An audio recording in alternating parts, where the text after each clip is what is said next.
Alors Dancer, on est 3 fondateurs, ouais, dont 2 fondatrices. Oui. Il y en a une donc, qui est mon épouse qui est l'experte danse dans l'équipe. Elle a été 8 fois championne de France de danse latine et standard, donc athlète de haut niveau. Et toute sa vie, soit performeuse, mais donc beaucoup en compétition, soit coach, soit prof. Et maintenant, elle est active dans la Fédération française de danse, donc vraiment très très impliquée. Et c'est elle qui nous permet de bien comprendre les besoins des danseurs, qu'ils soient du côté pro ou du côté amateur. Et un jour, elle a rencontré dans ses propres cours qu'elle donnait, une de ses élèves en danse qui était docteur en informatique de l'école des mines de Paris, spécialiste dans la prévention des risques musculo-squelettiques et donc également spécialiste et experte en intelligence artificielle. Et donc c'est à ce moment où on s'est regroupés tous les 3 qu'on a dit ok, bon, ce projet on peut le faire. Et c'est à ce moment-là qu'on a commencé donc, à développer le premier prototype. Donc ça c'était vraiment fin 2022. 2023 on a suivi un premier programme d'incubation à 104 Factory, qui est dans le 104. 104, c'est un lieu, ce qu'on appelle infini à Paris, qui permet à beaucoup d'expressions culturelles d'avoir lieu, en tout cas d'exister à Paris, avec un rayonnement mondial en fait, parce qu'il y a plein de structures qui se veulent équivalentes ou qui voudraient devenir à peu près équivalentes du monde entier qui viennent visiter le lieu. Et cette particularité, la raison pour laquelle nous, on a adoré travailler là-bas, c'est que le lieu est ouvert à la pratique de la danse, pas uniquement, mais gratuite et libre à qui veut en fait. Donc il y a énormément de danseurs qui viennent s'entraîner tous les jours au 104 et donc nous on avait accès à ces danseurs tout le temps quand on allait leur poser des questions pour savoir si la direction qu'on prenait était quelque chose qui pourrait les aider. Voilà, donc hyper enrichissant pour nous, ça c'était la première année. Deuxième année, on s'est rapproché plutôt d'un écosystème sport, ce qui nous amène là aujourd'hui, parce que la pratique, dans son immense majorité, la pratique de la danse se rapproche beaucoup plus d'une activité sportive, en tout cas physique. On va prendre son cours comme on va à un entraînement de foot ou on va prendre un cours de tennis sans, pour la majorité des pratiquants, avoir la volonté de devenir un ou une danseuse étoile de l'Opéra de Paris. Donc maintenant, on est incubé au PERCO, qui est l'incubateur de la région Île-de-France.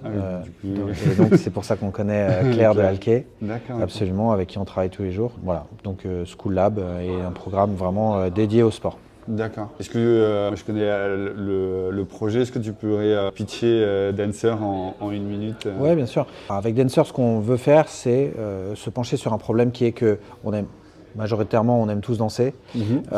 Donc ça, c'est un acquis. Mais par contre, progresser, c'est un vrai challenge.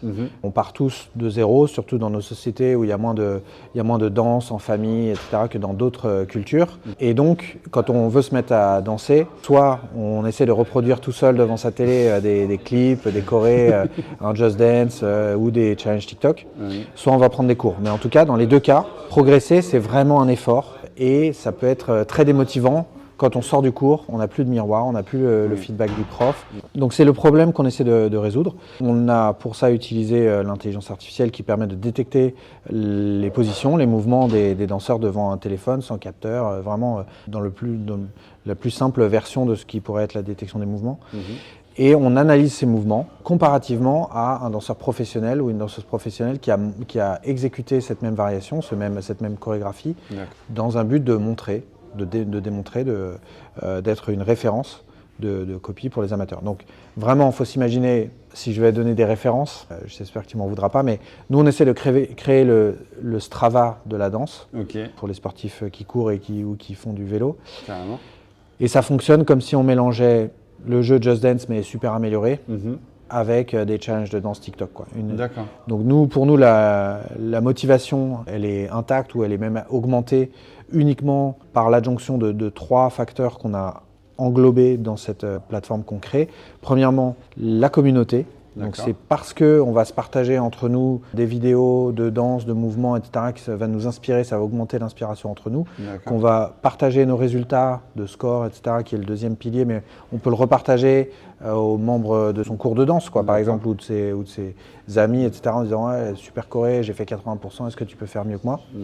Donc ça, c'est vraiment l'aspect communautaire et l'aspect échange entre les uns et les autres, et comment est-ce que le fait de pratiquer cette activité, en plus évidemment de la danse physique, dans les cours de danse, dans les compétitions en breakdance par exemple, ou en danse sportive, etc., mais aussi dans le digital, dans dans le cocon de chez soi, dans la privacy, comme on dit en français, dans la privatisation, ouais, en tout cas dans l'espace privé de chez soi, et donc qui aide à avoir confiance dans sa progression.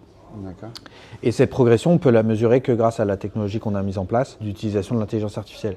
Le dernier axe qu'on a implémenté dans l'application, c'est un business model qui partage la valeur créée dans l'application avec d'une part donc cette communauté et cette interaction gagnant-gagnant grâce à l'IA, qui permet de partager la valeur équitablement entre les créateurs de vidéos de référence et l'application, évidemment les clients finaux étant ceux qui souhaitent mesurer leur progression, exactement comme dans Strava. D'accord, ok, ça marche. Aujourd'hui, on est sur un événement autour de l'IA. Ouais. Je pense que de par l'application, pour vous, c'est quelque chose qui est incontournable, parce que comme tu l'as dit, en fait, c'est la rencontre avec cette personne qui était doctorante et qui a, je pense, amené aussi sur la partie technique, en fait, à développer en fait Dancer. Aujourd'hui, est-ce que toi, dans ton utilisation à titre personnel, c'est quoi je dirais la chose que tu utilises avec l'IA et que tu ne pourrais plus passer par un autre outil? Alors en ce qui concerne mon utilisation personnelle, bon, d'une part, moi je suis aussi un des testeurs de l'application, donc mes mouvements sont analysés 20 fois par jour dans l'application. Bon, mais ça c'est un peu pour l'anecdote. Bon, je trouve que les cas d'usage de l'intelligence artificielle générative et conversationnelle de type ChatGPT ou Mistral sont de plus en plus bluffants. Ça permet de dire bon, j'ai cette intention, je veux faire ça, je sais pas, imaginons, je ne l'ai pas fait, mais j'aurais pu préparer mon intervention aujourd'hui au sommet Sportec avec ChatGPT en disant je vais parler 20 minutes à un sommet sur la Sportec, le sport et l'IA. Voilà les thèmes que j'ai envie d'aborder avec Dancer. Est-ce que tu peux me faire une note de briefing? Oui, un plan, une structure et tout. Exactement. Trouver des formulations auxquelles je n'avais pas pensé, agir un peu comme un copywriter. Donc il y a vraiment des usages qui me facilitent la vie. Et puis, il faut toujours avoir son esprit critique, évidemment, en tant qu'être humain. C'est-à-dire qu'une IA, c'est jamais qu'une machine à faire des interpolations entre des millions et des millions de cas qui ont déjà été rencontrés sur Internet. Donc, ce n'est pas quelque chose qui va inventer quelque chose de nouveau. C'est juste une combinaison d'existants. Ça le fait très bien, ça le fait très très vite, et c'est toute la puissance du sujet. Mais donc nous, si on veut inventer quelque chose de nouveau, ou en tout cas si on a une intuition qu'il faut aller dans une direction, ça reste à nous de le suggérer à son IA conversationnelle. Et donc, on utilise les premières suggestions dans la conversation avec l'IA pour aller plus loin et donc l'emmener. Donc il y a souvent 4-5 échanges entre eux dans la conversation sur un sujet avant d'arriver à quelque chose qui, moi, me convienne en tout cas. D'accord. Ok. Comment aujourd'hui votre application, elle a accueilli, je dirais, à la fois du côté pratiquant et aussi du côté professionnel? Ouais. C'est une très très bonne question. On est pile dans le sujet parce que que ce soit du côté pratiquant ou du côté professionnel, il y a une variabilité du lien avec la danse qui est, je dirais, démultipliée par rapport à beaucoup d'autres cas d'utilisation. Moi, j'utilise beaucoup Strava pour le vélo, par exemple. Je mesure mes trajets pour aller au boulot. Il y a des gens qui le mesurent leur sortie du week-end pour mesurer leur performance, etc. Mais globalement, ça reste des cas d'utilisation assez peu variables. Alors, c'est très variable dans la destination, mais ça, c'est géré par le GPS. Mais le cas d'utilisation est très variable. Nous, dans la danse, on a des cas d'utilisation qui sont extrêmement variés, sans parler déjà du nombre de danses qu'on peut adresser. Il y a tout ce que tu peux imaginer, le classique, la salsa, le breakdance, le heels, le reggaeton. Tout ça, comme ça marche par comparaison, c'est encapsulé, un peu comme le GPS, le parallèle du GPS que je faisais à l'instant. Mais parmi les gens qui apprennent la danse ou qui veulent s'améliorer, il y a ceux qui prennent des cours. Et puis, il y a ceux qui regardent, comme je venais de le dire tout à l'heure, des vidéos et qui pratiquent tout seuls. Il y a ceux qui vont travailler très dur pendant un moment très court, comme les personnes qui préparent leur choré de mariage, par exemple. Ils veulent que ça soit super chouette. Et, non, mais c'est un vrai sujet en plus. C'est un vrai sujet. Il y a un demi-million de mariages par an. en France, et donc évidemment dans le monde, c'est énorme.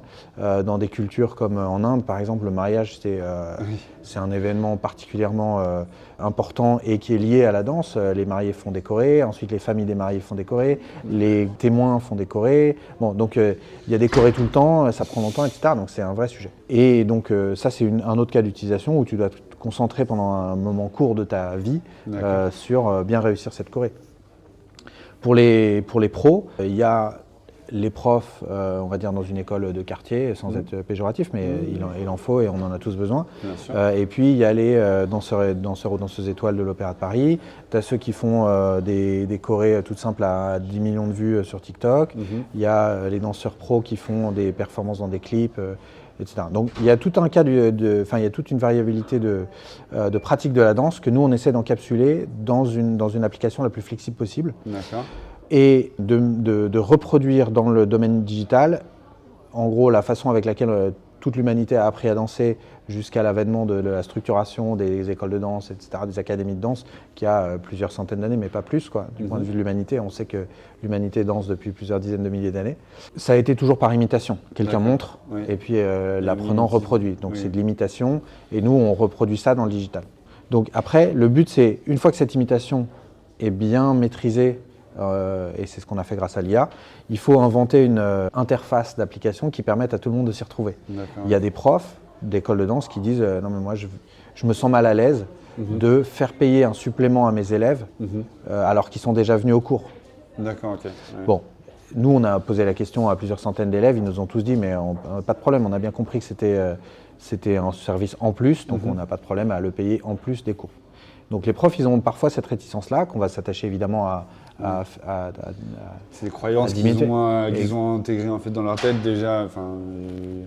On va pas se cacher aujourd'hui, les profs de danse, c'est pas aujourd'hui un métier où derrière il faut faire beaucoup d'heures pour pouvoir, je dirais, bien gagner sa vie. Absolument. Ou alors il faut avoir un taux horaire très élevé en fait. C'est exactement ça. C'est une des bases de la réflexion de la création de Dancer, c'est que les revenus des profs de danse sont plafonnés, parce que comme tu viens de le dire, ils ont un nombre d'heures dans la semaine dans laquelle ils peuvent donner des cours parce que tout le monde travaille en fait la journée, ou pour les étudiants sont en cours, etc. Donc il y a un nombre d'heures disponibles de loisirs qui est limité, et puis un nombre d'élèves par classe qui est limité par la taille du studio ou la taille de la ville autour. Bon. De l'encadrement, ne serait-ce que déjà quand tu arrives, je sais pas, mais quand tu arrives à encadrer 20 ou 30 personnes, déjà c'est déjà beaucoup.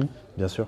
Donc, en tant que formateur, à la base, bien sûr, je vois, je ne suis pas prof de danse, mais je sais que déjà, quand j'ai un groupe de 12-15 personnes, c'est déjà bien.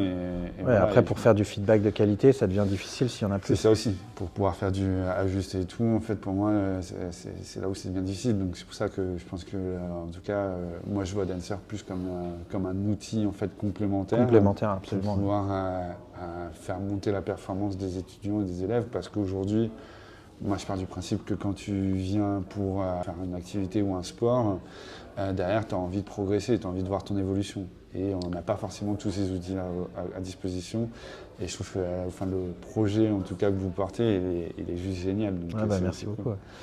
Oui, mais c'est exactement ce qu'on a essayé de faire, c'est-à-dire que cette relation asynchrone qu'on crée entre le pro et l'amateur, qui peut trouver un point de synchronisation pendant le cours, mais qui peut peut-être ne jamais exister si on parle d'un danseur internet, tu vois, TikTok, Instagram, qui partage une vidéo, une chorégraphie. Et bon, les plusieurs centaines, plusieurs milliers d'amateurs qui utilisent cette vidéo-là ne rencontrent jamais le créateur. Bon, parfois, ça a une réalité dans la vie grâce aux cours de danse, parfois ça ne l'a pas.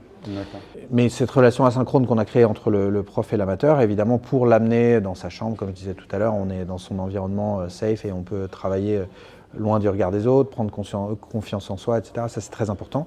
Et recevoir le feedback que le pro qui a créé la vidéo n'est pas disponible à nous donner tout le temps. Sinon, c'est un cours particulier, c'est autre chose. Carrément. Voilà. Aujourd'hui, on pourrait reprendre, c'est plus une question personnelle, en discutant avec toi, j'ai des milliards de questions. J'ai un TikToker qui fait une vidéo, une bonne vidéo. Est-ce qu'aujourd'hui, Dancer va prendre ce contenu-là et va l'intégrer en fait dans son application pour pouvoir justement reproduire, pour que la personne puisse reproduire cette chorégraphie et derrière avoir un peu de lui en mode professeur assisté par votre application? Ça, on réfléchit à fonctionner comme ça. Pour l'instant, ça fonctionne dans l'autre sens.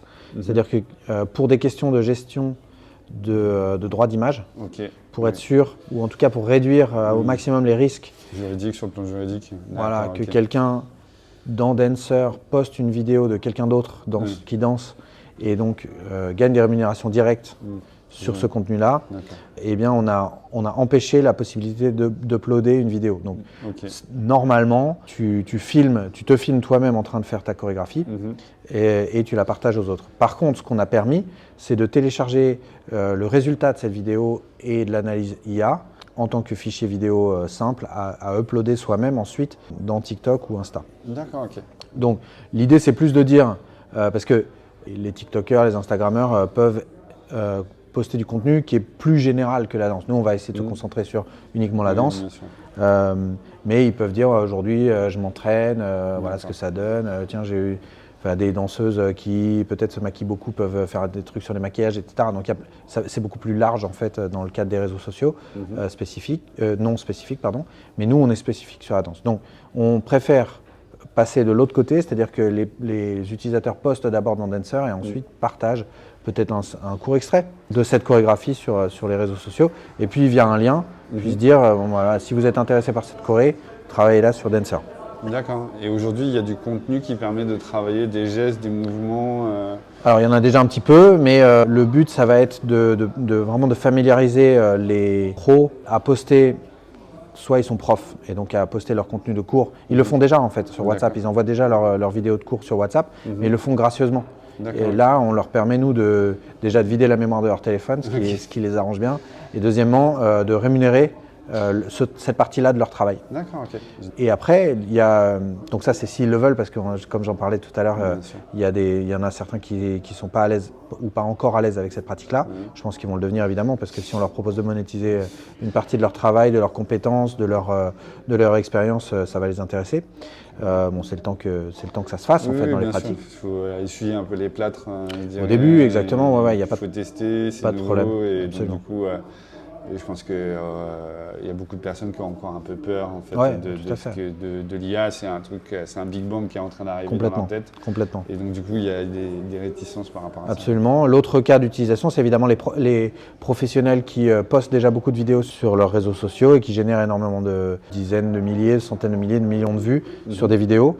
On pense que si ils postent la même chose sur Dancer et qui génèrent 1% d'engagement, 1 ou 2% d'engagement, ils vont déjà gagner des centaines, des milliers d'euros, des dizaines de milliers d'euros ou de dollars, évidemment, rien qu'avec le fait d'avoir partagé une chorégraphie qui inspire et qui engage leur communauté. Donc c'est tout bénef pour eux. Ça ne dépend pas d'une autre marque qui pourrait faire du placement produit ou des campagnes de partenariat, pardon. Et donc là, c'est vraiment direct du point de vue de leurs utilisateurs. Il n'y a pas de seuil plancher, en fait. Donc ça rémunère déjà dès le premier euro généré. Donc voilà, on essaie d'avoir ce business model vraiment équitable. Ok, qui permet. Voilà. Génial. Merci Adrien pour avec grand plaisir. L'échange.